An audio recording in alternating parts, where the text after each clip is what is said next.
What is the effect of someone's sudden death? I think it sends a jolt.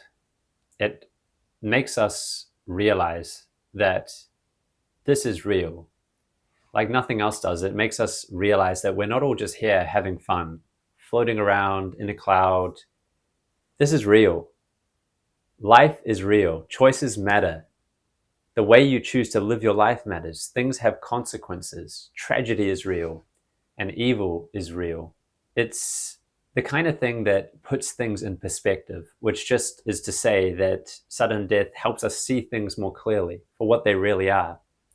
It helps us realize that every day is a blessing, not to be taken for granted. In the Gospels, it's said that Jesus came into the world not to judge people, but the effect of him being in the world was judgment because he brought the light with him. And the light shines in the darkness. So Jesus coming into the world was like a sudden death because it had the effect of illuminating, of helping people see things more clearly. But when you see things more clearly, you also see your own mistakes and moral failings more clearly. And that's quite uncomfortable. And what's even more uncomfortable is that light exposes your moral failings and mistakes to the entire world to see more easily. People didn't have any darkness under which to hide their sins, and therefore were judged just by being in contrast to Christ and his followers. People like Charlie Kirk, someone who is deeply committed to his faith. And I think that that is an apt description for why someone decided to kill him. Something that his death has clarified for me is that there really is a spiritual war going on now. Our age is not the age of people battling it out in the Somme, in the trenches of the Somme for geopolitical supremacy. We're not going to have to do that.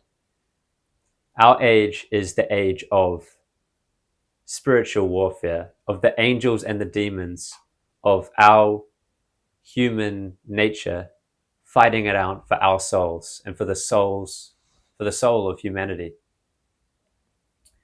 The geopolitical transformations of the last century have been replaced by radical moral and religious transformations today. Grief is the main reaction to Charlie Kirk's death, but there are some people who are celebrating it.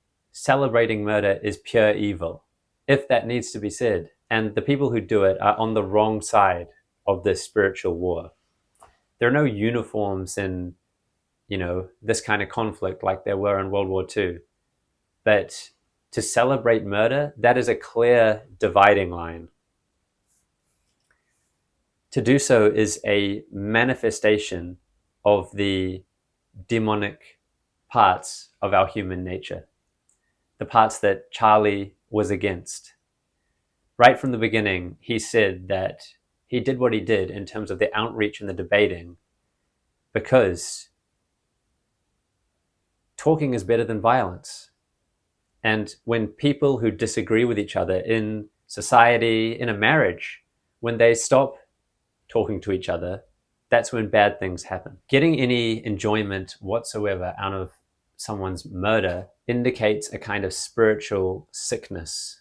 It indicates a problem with your values, your priorities, and the way that you're viewing the world. If there are people who really hated Charlie Kirk and his politics, but who abhor the fact that he was murdered, if you're serious that you're against this, even if you're still against Charlie Kirk's politics, now is the time to start distancing yourself from the people who celebrate murder. Because even if you disagree with Charlie and his beliefs, even vehemently, you have more in common with Charlie Kirk than you have with the people celebrating murder. You share one very important belief, which is that people should not be killed for their political beliefs. That is the basis of a functioning society. And if if people don't stand apart from the celebrators of death and call them out, then there's not going to be much of a society left.